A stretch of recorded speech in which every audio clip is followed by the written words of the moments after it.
Dodge Billingsley has been covering war, began covering war, I apologize, in 1993, eventually founding Combat Films and Research in 1997. He spent, since then, much of his time documenting numerous global hotspots, including Abkhazia, South Ossetia, Chechnya, Afghanistan, Pakistan, Western China, and Iraq, splitting his time between producing documentaries, writing, and lecturing. Beyond the Border is a series of 6 films of international scope that he produced for the David M. Kennedy Center for International Studies. They began airing in fall 2004 and spring 2005. You can find more information about those series on beyondtheborder.org on the web. In 2003, he was a finalist for the prestigious Rory Peck Award for Best Feature for his film Virgin Soldiers, which follows a squad of Marines from their base in Southern California to the end of combat operations in Baghdad. In 2002, his film House of War won the Rory Peck Award and the Royal Television Society Award for Best Feature, documenting the battle for Kwalajanga Fortress in Afghanistan, where he was one of the few foreigners present at the CIA, at the prison revolt that took the life of CIA agent Johnny Spann. Months later, he was also among the few to document the U.S.-led Operation Anaconda in Afghanistan. As he was part of that with the 101st Air Assault Division. He's currently co-writing a book and documentary on the operation commissioned by the U.S. Army's Foreign Military Studies Office. He also co-wrote, produced, and directed Immortal Fortress, a look inside Chechnya's warrior culture, that film that took him deep into the dangerous, war-torn breakaway region of Chechnya to document the insurgent perspective. Prior to that, he's produced numerous programs for the Discovery and History Channel that explored weapons and the changing nature of warfare. He's received numerous awards. I know we hear from Dodge on a regular basis, and so you've had an opportunity to hear some of these events, perhaps, or lectures, perhaps. If there's a particular topic, I'd encourage you to go to the website. You can find a number of these in length. He has publications including Jane's Intelligence Review, the Journal of Electronic Defense, and the Harriman Review. His latest article, Weaponizing the Story, Chechen and Russian Media Operations 1994 to the Present, will appear in the spring issue of the Harriman Review. He received a BA from Columbia University and an MA in War Studies from the King's College Department of War Studies in London. Again, his topic today is Georgia ready for NATO membership. Please join me in welcoming Dodge Billingsley. Thanks for coming out today. Sorry I had my foot elevated. I didn't mean to be flippant or rude. I broke my toe 2 nights ago. As the blood rushes down, it hurts, so I was just kind of resting. But also, it was hard to concentrate for this lecture, frankly. It was Super Tuesday yesterday. It was kind of exciting for me, and I'm sure for a lot of people. And I changed the name of the lecture, and I apologize for that, although we are still going to talk about Abkhazia, because you cannot discuss Georgia or potential Georgian membership in NATO without discussing or looking at the conflict in Abkhazia. One of the things I am aware of is that unless you have a familiarity with the Caucasus, I'm going to throw out a lot of names that are going to sound completely foreign and name a lot of cities and players. So I put some pictures. I'll try to keep it coherent, but and maybe I can post this keynote later if anyone wants it. But just quickly, Georgia's roadmap to NATO membership. They have a new president, new as of 2004, following the Rose Revolution, Mikhail Saakashvili, and he guided Georgia through the individual partnership action plan in October 2004. They then went into the intensified dialogue, and they were expecting to go through the membership action plan in April of 2008. However, in November, you'll recall, there were 15 days of more or less peaceful demonstrations in which the president, Saakashvili, sent out the Interior Ministry people to put down the demonstrations violently with force, which I thought was kind of interesting because the previous president, Eduard Shevardnadze, which we'll talk about, one of his last roles in Georgia before he actually came back to become the president of Georgia was putting down peaceful demonstrations with the Interior Ministry troops of the Soviet Union, same exact location in 1989.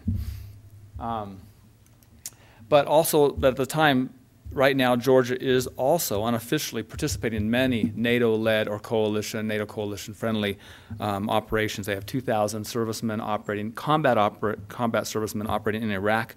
They will send a special forces brigade to Afghanistan later on this year.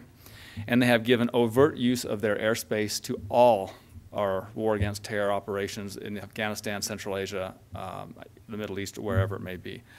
And on January 5th, just recently, I mean a few weeks ago, when they held the presidential election, the 58.9% that voted, 72% said they favored NATO membership. Well, of course they would. It's Georgia. They're bordering a superpower, Russia, with a lot of regional interests in all of its regional neighbors, including Georgia. But let's look a little bit at Georgia's internal report card. This is a map of Georgia, and you can see kind of this little line here. That's the Nguri River line. That area there is called Abkhazia. This area here is called South Ossetia, and this area here is called Adjara. There's the capital, Tbilisi, Black Sea, Caspian's over there. So basically, though, Georgia has always struggled to maintain its territorial integrity. They've always struggled to maintain their borders. I mean, having been to Georgia every single year from 93 to 2001, I crossed the borders illegally practically almost every year. It's super easy. It's gotten a lot better now. It's gotten a lot better since then, and it actually got better since 98, 99. But they have a very difficult time. They have nominal control over these borders, mainly because at the end of the Soviet Union, there was a lot of Russian bases along the southern area here and here, because you got to remember that was the last frontier of the Soviet Union on the southern Soviet front, especially facing Turkey right here and the Black Sea. So that was like the front against the potential NATO thrust if there ever was going to be one. I mentioned these areas here, Abkhazia, Ossetia, strong separatist wars here from 89 to there was about a 32-month war.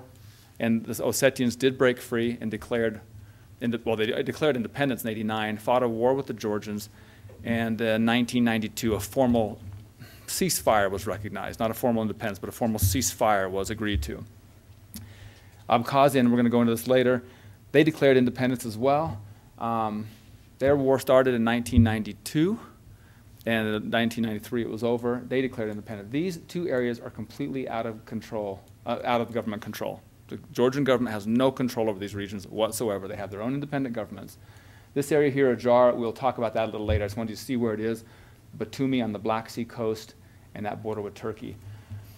The other thing that's significant is since these wars ended in official ceasefires in 94, was 92 in Ossetia and 94 here, they've still been the scene of these frontiers and ceasefire lines right here and right here had been the scene of numerous outbreaks every year, every couple of years. Attacks happen because that's the flashpoint, So also Georgia has been plagued with incredible corruption. Shevardnadze he took everything. He took everything. Georgia lost their IMF money. They lost their World Bank money. They lost everything. Electoral manipulation. I mean, every president's been elected in Georgia has won by over 90%. And we'll talk about that in a minute, because some were more legitimate than others. Organized crime and trafficking. The Caucasus, as you know, between the Black Sea and the Caspian Sea, it's a major route for the slave trade, prostitution, human trafficking, narcotics, opium from Central Asia. They all kind of converge, and it's a land bridge to the west. I also know this firsthand. I've been part of the cargo at times. I snuck into Chechnya using the Georgian mafia smuggling pipeline. We just happened to be the goods rather than opium or someone else. And it was an easy way to get into Chechnya and go through all the borders without getting hassled by any Russian soldiers, because everybody in the region is a little bit on the take. That's how, so it works. Going back, let's go to this basic history of Georgia. Soviet Union breaks in 1990. Basically everybody declares independence. Georgia does as well. Zviad Gamsakhurdia is elected president, the first president. Again, I'm going to focus on him in a second, but he is the first president of Georgia. He's a poet. He's a dissident. He's elected with like 98.9% of the vote. You think, okay, it's the old Soviet scam election or whatever, but it's really not. He was a dissident, a poet, and very popular. Was he qualified to lead the country? Not really. By the end of the year, he had a battle with his head of the National Guard, which we'll talk about in a minute, and some other rogue military commanders in the streets of the capital for control of the city. It's interesting that in December of 91, when they had what's known as the Tbilisi War, he was pinned down in the, have anyone been to Georgia? Has anyone been to the Republic of Georgia? Okay, well, there's a main street, Rustaveli Avenue, and at the end of it, now there's a big Marriott hotel, but it's right across from the Parliament. And he was pinned up in the Parliament, and he called a good old friend of his, Dzhokhar Dudayev, the president of Chechnya. And Dudayev sent a plane load of soldiers. And back then, airspace issues, there were no airspace issues. If you could get in a plane, you could just talk your way into the airport or onto the runway. They flew into the airport, drove the soldiers in. They basically just took Gamsa out the back door of the Parliament as the Georgian National Guard was going up the steps and destroying the front of the Parliament, and flew Gamsa back to Chechnya, to Grozny. And there he lived out the remainder of his days and mysteriously died a couple years later in western Georgia. Strange things going on there. Upon his demise, the military council was established by the remaining members of his government, this member of the National Guard, members of some of the other warlords, organizations. What they did, because they needed international support, they invited Eduard Shevardnadze to come and run for president in Georgia. Why Eduard Shevardnadze? He's a Georgian. He's also had international credibility. He was considered one of the guys with Gorbachev that helped engineer the end of the Cold War. So he's incredibly popular. So he comes to Georgia and wins about 98% of the vote. Again, probably was 98%. There was no really other significant candidate. I don't even remember if there was any other candidates on the ballot. But everybody wanted Shevardnadze because they thought, this is going to be great for Georgia. He's going to give us international recognition. He knows Gorbachev, he knows James Baker, he knows Reagan, he knows all these people. It's going to be good for us. But as they wrap up the ceasefire in South Ossetia, they start the war in Abkhazia. I should have put that down in June. So the war in Abkhazia, 1993, this is where Shevardnadze, his strength starts to become realized. He's able to get UN peacekeepers into Abkhazia. I mean, before, this is the former Soviet Union. It became the Commonwealth of Independent States. The West wasn't just throwing peacekeepers and money into this area fast because it was still the Soviet or / Russian sphere of influence. And there was a lot of debate and just figuring out what to do in these regions.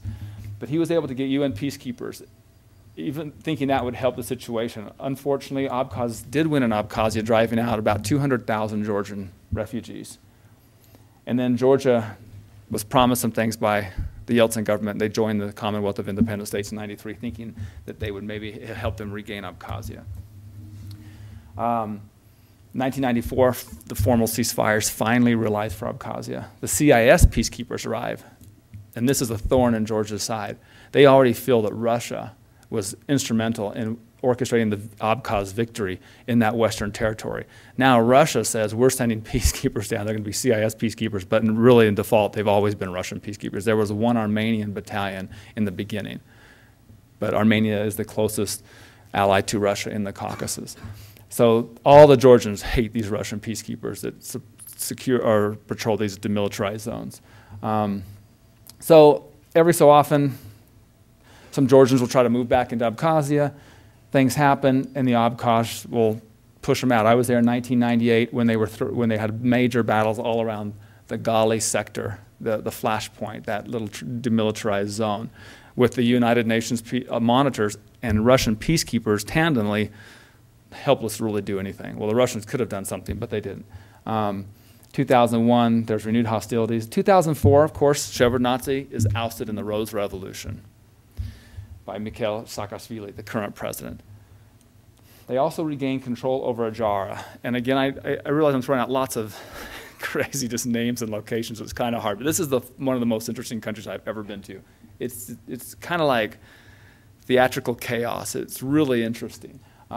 Fighting flares up in South Ossetia. And the Abkhaz have a political revolution.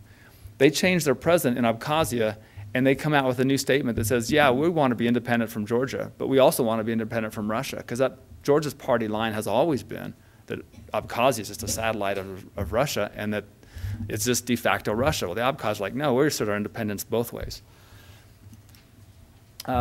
More recent news in 2006, and there's a million things you could put on here. I don't know if you remember the Russian gas supplies were cut to Georgia. There were some mysterious explosions, and the Georgians blaming the Russians, and the Russians blaming Chechen or other militant sabotage, units. Then, of course, right after that, Russia embargoes their agricultural products, basically mineral water and wine. That's really what Georgia's all about, wine and mineral water. Borjomi. If you've ever been anywhere in the former Soviet republics, you can find Borjomi on every restaurant menu. It's really heavy calcium. I like it. My wife hates it. Thank goodness the big Baku-Tbilisi-Ceyhan pipeline opens, and Georgia becomes a major transit route for oil and gas from the Caspian Sea region for the West. And so it's a very important player as far as energy politics are concerned globally. And Georgia doesn't have a drop of oil, but it gains off the pipeline alone in oil. It's estimated like $30 to $52 million a year just in transit fees and oil. And the natural gas pipeline should be up and running in the next year, and then they'll receive that as well. Plus, they get all the assistance for international training for the military for pipeline security and things like this. It's been a boon to Georgia for sure. In 2007, there's been a number of Georgian accusations of Russian incursions, and the most recent one, which kind of seems more of an accusation, was when this KH-58 anti-radar missile dropped off a Russian plane in September 2007, about 100 miles from the capital. Russia denied it. The Georgians don't have those missiles. Russia's the only regional player that does, so it seems pretty well that they did have Russian airplanes over their airspace. But let me get back to partially tell why the story is so discombobulated and so mixed up. Part of it belongs to its leaders. As I mentioned, the first president, Zviad Gamsa-Kurdia, incredibly xenophobic, Georgia for Georgians.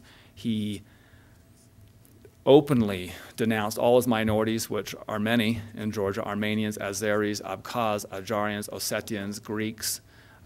So much so that when the war in Abkhazia happened, the Greek government sent a ship across the Black Sea, picked up all Greek citizens off the coast.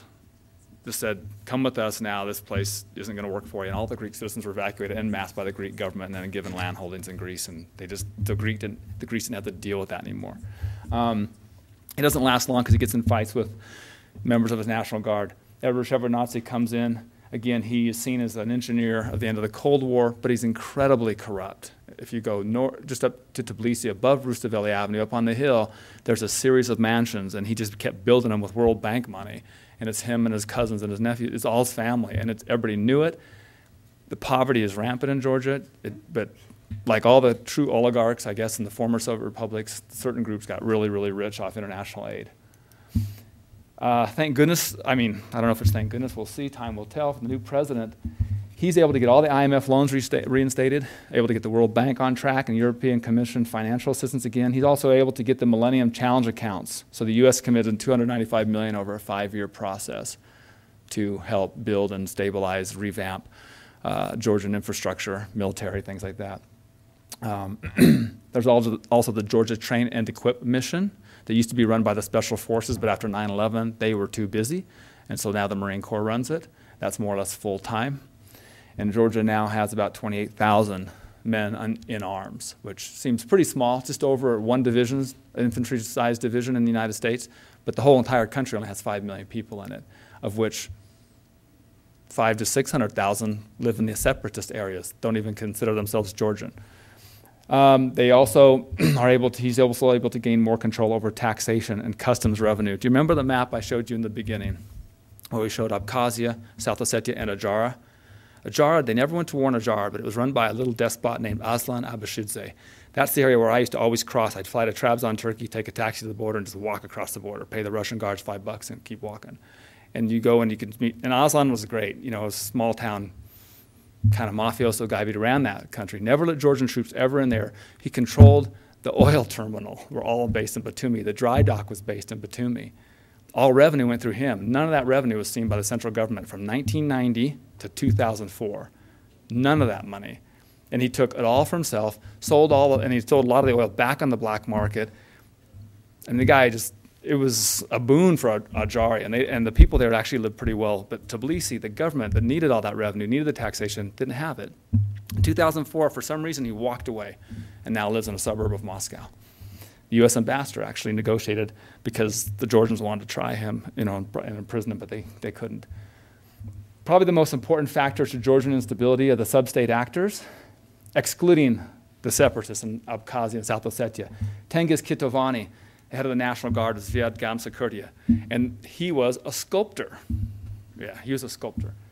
And But he had a lot of charisma. This is kind of an older picture of him. He used to walk around in his uniform, and guys would rally around him, and he was able to raise 100,000 Georgians and to go fight in South Ossetia, to go fight in Abkhazia.